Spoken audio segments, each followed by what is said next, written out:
MK മുനീറിനെ ഒഴിവാക്കി മുസ്ലിം league സ്ഥാനാർത്ഥി പട്ടിക 25-അംഗ പട്ടികയാണ് പ്രഖ്യാപിച്ചത്.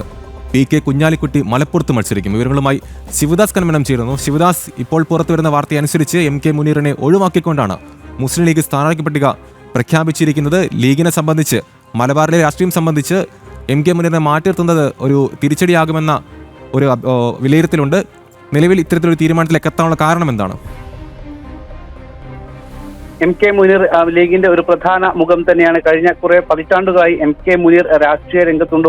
മുസ്ലിം ലീഗിന്റെ ഒരു പ്രധാനപ്പെട്ട സമുന്നതനായ ഒരു നേതാവ് തന്നെയാണ്. PK കുഞ്ഞാലിക്കുട്ടിയോടൊപ്പം കിടപിടിക്കുന്ന തരത്തിലുള്ള അവരുടെ ഏറ്റവും പ്രധാനപ്പെട്ട ഒരു നേതാവ് തന്നെയാണ് MK മുനീർ. MK മുനീറിനെ ഒഴിവാക്കിക്കൊണ്ടുള്ള ഒരു സ്ഥാനാർത്ഥി പട്ടികയാണ് ഇപ്പോൾ ലീഗ് പ്രഖ്യാപിച്ചിരിക്കുന്നത്. അതായത് ലീഗ് 25 മണ്ഡലങ്ങളിലാണ് മത്സരിക്കുന്നത്. മുൻപും 25 മണ്ഡലങ്ങളിൽ തന്നെയായിരുന്നു. ഇത്തവണ ഒരു സീറ്റ് പോലും മുസ്ലിം ലീഗിന് അധികമായി ലഭിച്ചിട്ടില്ല. കാരണം മുസ്ലിം ലീഗ് പറയുന്നു, പല തവണ UDF യോഗത്തിലടക്കം ലീഗ് സീറ്റ് അധികം വേണം എന്ന് ആവശ്യപ്പെട്ടിരുന്നു. പക്ഷേ അത്തരത്തിലുള്ള ആവശ്യങ്ങളൊക്കെ തന്നെ നിരാകരിച്ചു എന്നാണ് ഈ പട്ടികയിൽ നിന്നും നമുക്ക് മനസ്സിലാക്കാൻ കഴിയുന്നത്. 25 സീറ്റിൽ തന്നെയാണ് മുസ്ലിം ലീഗ് മത്സരിക്കുന്നത്. അതിൽ തന്നെ എടുത്തു പറയേണ്ട ഒരു കാര്യം MK മുനീറിന്റെ അസാന്നിധ്യം തന്നെയാണ്. MK മുനീർ മത്സര രംഗത്തില്ല എന്നത് തന്നെയാണ്.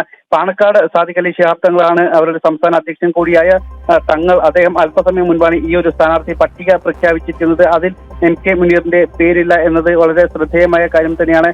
അതോടൊപ്പം തന്നെ മറ്റ് നിലവിൽ ഉള്ള പല MLA-മാരും സിറ്റിംഗ് MLA-മാരും മത്സരിക്കുന്നുണ്ട് എന്നുള്ളതും പ്രധാനപ്പെട്ട എടുത്തു പറയേണ്ട ഒരു കാര്യം തന്നെയാണ്. പക്ഷേ ചില MLA-മാർ നിലവിൽ അവരുടെ മണ്ഡലങ്ങളിൽ നിന്നും മാറി മത്സരിക്കുന്നുണ്ട്. അതിൽ തന്നെ ഏറ്റവും പ്രമുഖനായത് PK കുഞ്ഞാലിക്കുട്ടിയാണ്. നിലവിൽ വേങ്ങര MLA ആയ കുഞ്ഞാലിക്കുട്ടി ഇത്തവണ മത്സരിക്കുക മലപ്പുറത്ത് നിന്നും ആയിരിക്കും. വേങ്ങരയിൽ KM ഷാജിയാണ് മത്സരിക്കുക. അതോടൊപ്പം തന്നെ കോട്ടക്കലിൽ ആബിദ് ഹുസൈൻ തങ്ങൾ വീണ്ടും ജനവിധി തേടും.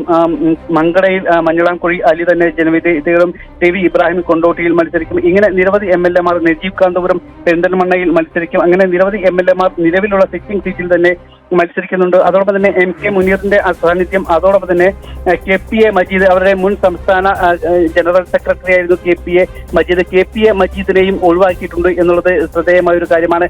അഡ്വക്കേറ്റ് UA ലത്തീഫ്, അദ്ദേഹം മഞ്ചേരിയിലെ MLA ആയിരുന്നു. UA ലത്തീഫിനെ ഈ ലിസ്റ്റിൽ നിന്നും ഒഴിവാക്കിയിട്ടുണ്ട്. മലപ്പുറത്തെ MLA ആയിരുന്നു P ഉബൈദുള്ള, അദ്ദേഹവും ഇത്തവണ മത്സര രംഗത്തില്ല. ഇങ്ങനെ ചില പ്രധാനപ്പെട്ട ലീഗിന്റെ മറ്റു ചില പ്രധാനപ്പെട്ട മുഖങ്ങൾ ഇത്തവണ ഇല്ല എന്നുള്ളത് വളരെ ശ്രദ്ധേയമായ കാര്യം തന്നെയാണ്. അവരെയൊക്കെ തന്നെ ഒഴിവാക്കിയിട്ടുണ്ട്. ഇത് അവരുടെ പ്രവർത്തനം കൃത്യമായി നല്ല രീതിയിൽ നടന്നിട്ടില്ല. അതായത് അണികൾക്കിടയിൽ വലിയ രീതിയിലുള്ള ഒരു എതിർപ്പ് അവർക്ക് എതിരെ ഉണ്ടായിരുന്നു. അതുകൊണ്ടാണ് ഇത്തരത്തിലുള്ള ചില പ്രമുഖരെ കൂടി ഒഴിവാക്കിയിട്ടുള്ളത് എന്നത് വളരെ പ്രധാനപ്പെട്ട ഒരു കാര്യം തന്നെയാണ്.